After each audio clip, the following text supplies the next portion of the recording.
Good day, I'm Carleen Brown-Thompson and this is your JIS News for Monday, February 17. Jamaica and Brazil have signed several bilateral agreements as well as a joint communique aimed at strengthening institutional and people-to-people linkages as well as trade and economic ties. The agreements relate to air services, defense cooperation and tax information exchange. Other bilateral discussions focused on an upcoming investment promotion visit to Brazil by Jamaica's Minister of Industry, Investment and Commerce. Greater cooperation in the field of energy, with particular emphasis on the role of biofuels as a key instrument of sustainable development. The two countries also agreed to the exchange of notes on visas, a precursor arrangement to the signing of a visa abolition agreement expected in the coming months. This will allow Jamaicans hassle-free travel to Brazil and stays of up to 90 days.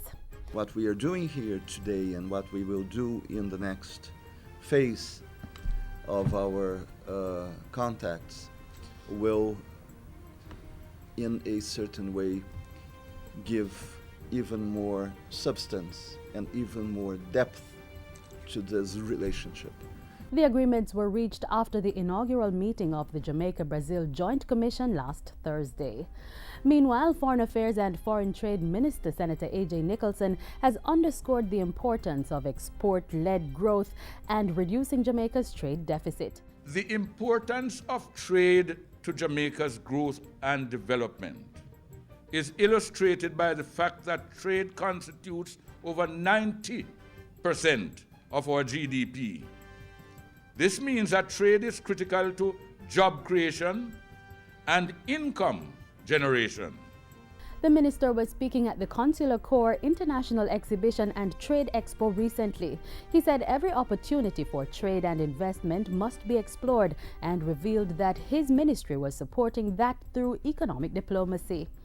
National Security Minister Peter Bunting has condemned the killing of an infant and the attempted killing of another in East Kingston on the weekend.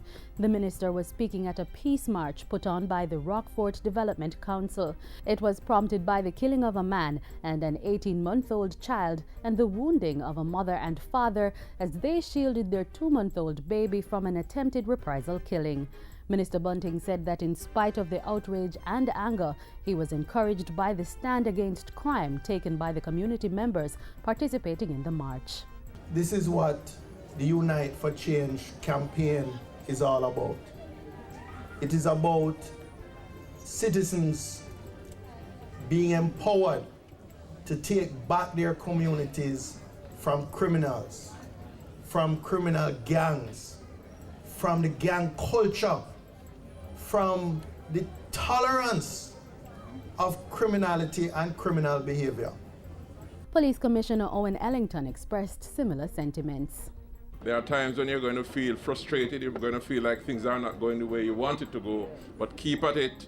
Remember that you're partners with the police. We are here to support you. We are here for you.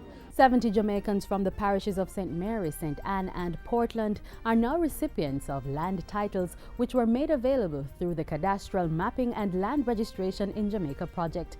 The project, which was supported by a $2.1 million grant from the Republic of Korea, closed off last Friday. Approximately 1,000 landowners have benefited. Security of tenure and security of property rights are fundamental if we are to fight poverty and to build a great nation. We will therefore constantly seek innovative ways to make the process of land ownership simpler and cheaper, so that as many persons as possible can get a registered title. Meanwhile, the Republic of Korea will be providing Jamaica with increased technical expertise this year, with 10 engineers invited to South Korea to improve their technical capacity in cadastral surveys. The announcement was made last Friday by Chargé d'Affaires for the Republic, Kimo Lim. He was speaking at the closing ceremony for the Land Titling Cadastral Mapping and Land Registration in Jamaica project. 15 persons have already been to Korea and have received relevant training. We believe and expect Jamaica to be a leading country in the field of land management in the Caribbean region.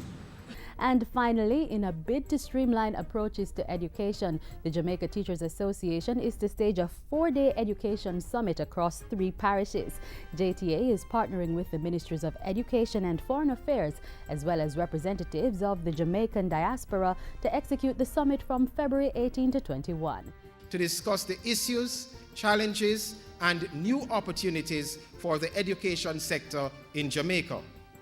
It will also seek to tap into the expertise and resources of the Jamaica diaspora to advance education in Jamaica.